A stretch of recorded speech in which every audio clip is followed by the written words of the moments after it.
Hello everyone, my name is Mujib. I am third year medical student at Northwestern State Medical University. So today I am going to explain the admission process in medical university. So अगर आपको पूरा admission process जानना है तो आपको ये video last तक देखनी होगी जिसमें मैंने सब कुछ एक्सप्लेन किया है। मैं इस वीडियो में आपको complete scam free and genuine information दूंगा।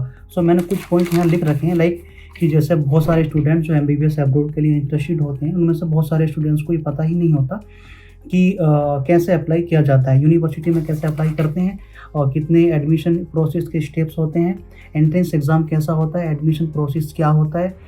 अभी इंडिया में नीट का रिज़ल्ट आउट हो चुका है। अभी इतने बहुत सारे बच्चे नीट का एग्ज़ाम देते हैं तो बहुत सारे बच्चों को सबको तो सीट्स नहीं मिलती ना इंडिया में।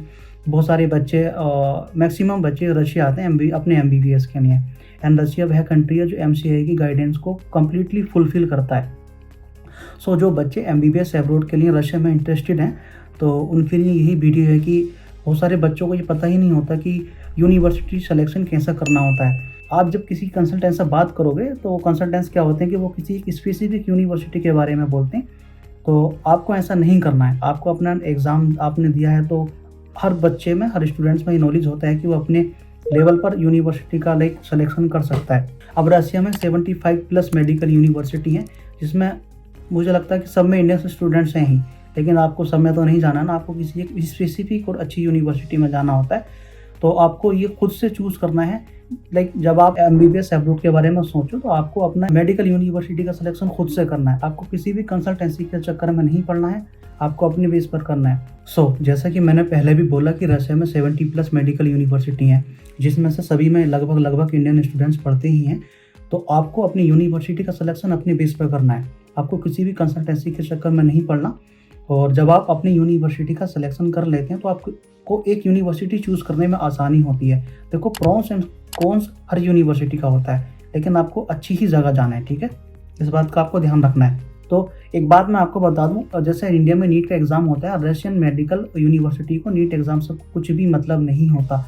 तो क्या होता है कि जो बच्चे अपने पहले ही मन बना लेते हैं कि उनको अपना MBBS अब्रॉड से ही करना है, तो जो रशिया की बेस्ट मेडिकल यूनिवर्सिटी है उनमें क्या होता है कि सीट्स पहले ही बुक हो जाती हैं। इवन नीट के एग्ज़ाम से पहले, या फिर आप मान लो कि एग्ज़ाम हो जाता है तो जब रिजल्ट डिक्लेयर नहीं होता उससे पहले ही सीट्स यहाँ पर फुल हो जाती हैं। तो इस बात का आपका ध्यान रखना है। अब क्या है कि रशिया का जो मेडिकल सिस्टम है वो ये है कि जिसका रजिस्ट्रेशन पहले होता है ना उसको सीट्स भी पहले दी जाती है। लाइक ऐसे जैसे कि पहले आओ और पहले पाओ। जब आप अपना यूनिवर्सिटी में अप्लाई करने के लिए 10th + 12th + आधार कार्ड दे देते हैं, देन आपका जब यूनिवर्सिटी में किसी भी रशिया की मेडिकल यूनिवर्सिटी में जो भी आपने चूज़ की, जब उसमें आपका रजिस्ट्रेशन हो जाता है देन आपकी एक सीट पक्की हो जाती है। विदिन 1 वीक आपका यूनिवर्सिटी एडमिशन लेटर दे देती है जिसमें मेंशन होता है कि time of duration of your course, like आपका जो कोर्स है वो कितने साल का रहेगा, और के टीचिंग ऑफ मीडियम, लाइक किस में इंग्लिश में होगा, बाइलिंगुअल होगा, क्या होगा। अब तो रशिया की maximum university English medium instruction में ही पढ़ाती हैं कंप्लीट 6 ईयर मेडिकल MBBS, तो उसमें आपको उतना सोचने की ज़रूरत है नहीं। फिर भी आप अपने बेस पे अच्छे से रिसर्च करके ही आना, किसी की बातों में नहीं आना। जब आपका एडमिशन लेटर इशू हो जाता है तो उसके 15 to 20 डेज़ के बाद आपका एंट्रेंस एग्ज़ाम होता है। अब एंट्रेंस एग्ज़ाम में क्या है कि एग्ज़ाम को लेकर स्टूडेंट्स और पेरेंट्स के मन में बहुत सारे डाउट्स और क्वेश्चंस होते हैं जिसको लेकर वो हमेशा कंफ्यूज रहते हैं। लाइक कि एग्ज़ाम का क्या लेवल होता है, क्या होता है। मोस्ट ऑफ रशिया की जो मैक्सिमम यूनिवर्सिटी हैं उनमें एंट्रेंस एग्ज़ाम होता है, कुछ एक यूनिवर्सिटी को छोड़कर।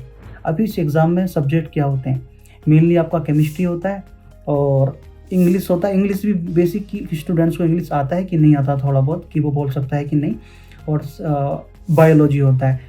और ये इसका कुछ लेवल ज़्यादा हार्ड नहीं होता, ये लाइक नॉर्मल होता है। जिसने क्लास 12th कर रखा है ना अच्छे से वो भी कर लेता है।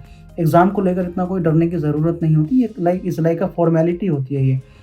अगला जो स्टेप होता है वो होता है रिसीविंग इन्विटेशन लेटर। अब ये इन्विटेशन लेटर क्या होता है कि पूरे एडमिशन प्रोसेस में सबसे ज़्यादा इसी में ही टाइम लगता है, लाइक 1.5 से 2 महीने इसमें लगते हैं। ये this invitation letter from the university officially saying, like कि आपने एग्ज़ाम पास कर लिया है, आप ऑफिशियली इस यूनिवर्सिटी में एडमिटेड हो चुके हो, तो लाइक आप you are the part of this university officially right now.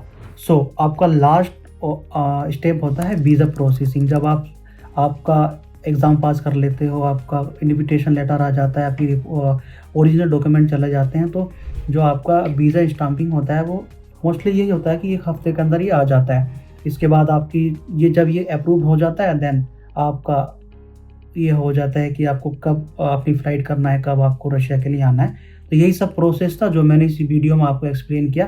कहीं कुछ भी मुझसे जो एक्सप्लेन करने से रह गया हो, अगर किसी को कोई डाउट हो, तो मेरा नंबर आ रहा होगा स्क्रीन पर, आप मुझे फ़ोन कर सकते हैं एंड मैसेज कर सकते हैं। मैं मोस्ट ऑफ रशिया में ही रहता हूँ, तो आप कोशिश कीजिएगा कि मुझे मैसेज व्हाट्सएप पे ही कीजिएगा। यही वीडियो थी आज की, जो सब कुछ मैंने एक्सप्लेन किया। मैं लास्ट में भी उन स्टूडेंट्स को ये बोलना चाहूँगा कि अपनी यूनिवर्सिटी का सिलेक्शन खुद से करें, खुद रिसर्च करें, और अपना जब आप अपने लेवल पर रिसर्च करते हो तो आपको यूनिवर्सिटी चूज़ करने में बहुत आसानी होती है। मैंने आपको सारे प्रोसेस समझा ही दिए हैं। फर्स्ट एडमिशन लेटर, सेकेंड आपका एंट्रेंस एग्ज़ाम होता है, थर्ड वीज़ा प्रोसेसिंग होता है, लास्ट में वीज़ा स्टाम्पिंग होता है, then you will be fly for Russia. तो यही सब कुछ था जो मैंने इस वीडियो में एक्सप्लेन किया। अगर आपको कोई क्वेश्चन, कोई डाउट है तो मेरा नंबर आ रहा होगा, आप मुझे इस पर फ़ोन कर सकते हैं। Thank you for watching this video.